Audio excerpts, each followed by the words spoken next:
जय श्री कृष्ण। नमस्कार दोस्तों, अध्याय 12 भक्ति योग में आप सभी का स्वागत है। दोस्तों, मंदिर में जाकर आप पूजा पाठ भगवान की उपासना कर सकते हैं, या चाहे तो घर में काम करते हुए भी भगवान को याद कर सकते हैं। दोनों तरह की भक्ति में कोई अंतर नहीं है, लेकिन कृष्ण कर्म योग को अधिक महत्व देते हैं। अगर आप अपना हर काम कृष्ण को समर्पित करते हुए करें तो काम का काम और कृष्ण का नाम भी हो जाएगा। दोस्तों, आइए शुरू करते हैं अध्याय 12 भक्ति योग। अर्जुन बोले, जो अनन्य प्रेमी भक्तजन पूर्वोक्त प्रकार से निरंतर आपके भजन ध्यान में लगे रहकर आप सगुण रूप परमेश्वर को और दूसरे जो केवल अविनाशी सच्चिदानंद घन निराकार ब्रह्मा को ही अतिश्रेष्ठ भाव से भजते हैं, उन दोनों प्रकार के उपासकों में अति उत्तम योगवेत्ता कौन है? श्री भगवान बोले, मुझ में मन को एकाग्र करके निरंतर मेरे भजन ध्यान में लगे हुए में लिखे हुए प्रकार से निरंतर मेरे में जो भक्तजन अतिशय श्रेष्ठ श्रद्धा से युक्त होकर मुझ सगुण रूप परमेश्वर को भजते हैं, वे मुझको योगियों में अति उत्तम योगी मान्य हैं। परंतु जो पुरुष इंद्रियों के समुदाय को भली प्रकार वश में करके मन बुद्धि से परे सर्वव्यापी अकथनीय स्वरूप और सदा एक रस रहने वाले नित्य अचल निराकार अविनाशी सच्चिदानंद घन ब्रह्मा को निरंतर एक ही भाव से ध्यान करते हुए भजते हैं, वे संपूर्ण भूतों के हित में रत और सब में समान भाव वाले योगी मुझको ही प्राप्त होते हैं। उन सच्चिदानंद घन निराकार ब्रह्मा में आसक्त चित्त वाले पुरुषों के साधन में परिश्रम विशेष है, क्योंकि देहाभिमानियों द्वारा अव्यक्त विषयक गति दुरह पूर्वक प्राप्त की जाती है। परंतु जो मेरे परायण रहने वाले भक्तजन संपूर्ण कर्मों को मुझ में अर्पण करके मुझ सगुण रूप परमेश्वर को ही अनन्य भक्ति योग से निरंतर चिंतन करते हुए भजते हैं।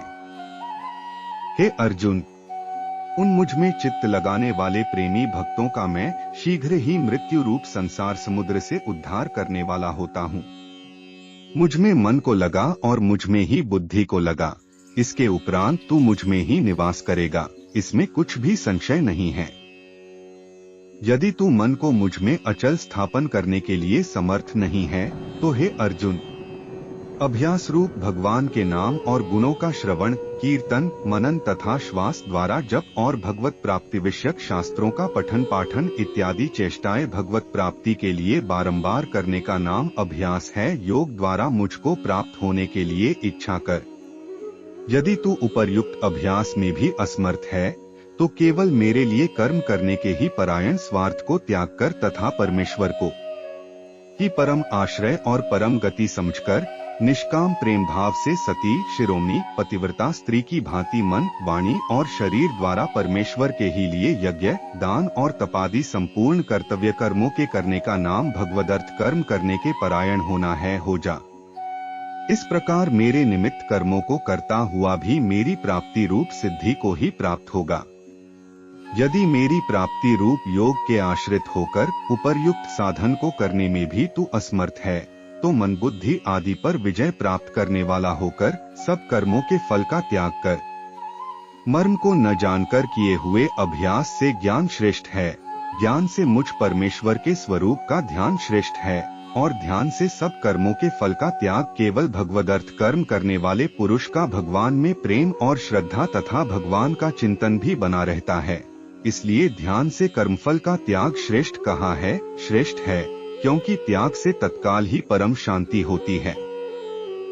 जो पुरुष सब भूतों में द्वेष भाव से रहित स्वार्थ रहित सबका प्रेमी और हेतु रहित दयालु है तथा ममता से रहित अहंकार से रहित सुख दुखों की प्राप्ति में सम और क्षमावान है, अर्थात अपराध करने वाले को भी अभय देने वाला है, तथा जो योगी निरंतर संतुष्ट है, मन इंद्रियों सहित शरीर को वश में किए हुए है और मुझ में दृढ़ निश्चय वाला है, वह मुझ में अर्पण किए हुए मन बुद्धि वाला मेरा भक्त मुझको प्रिय है।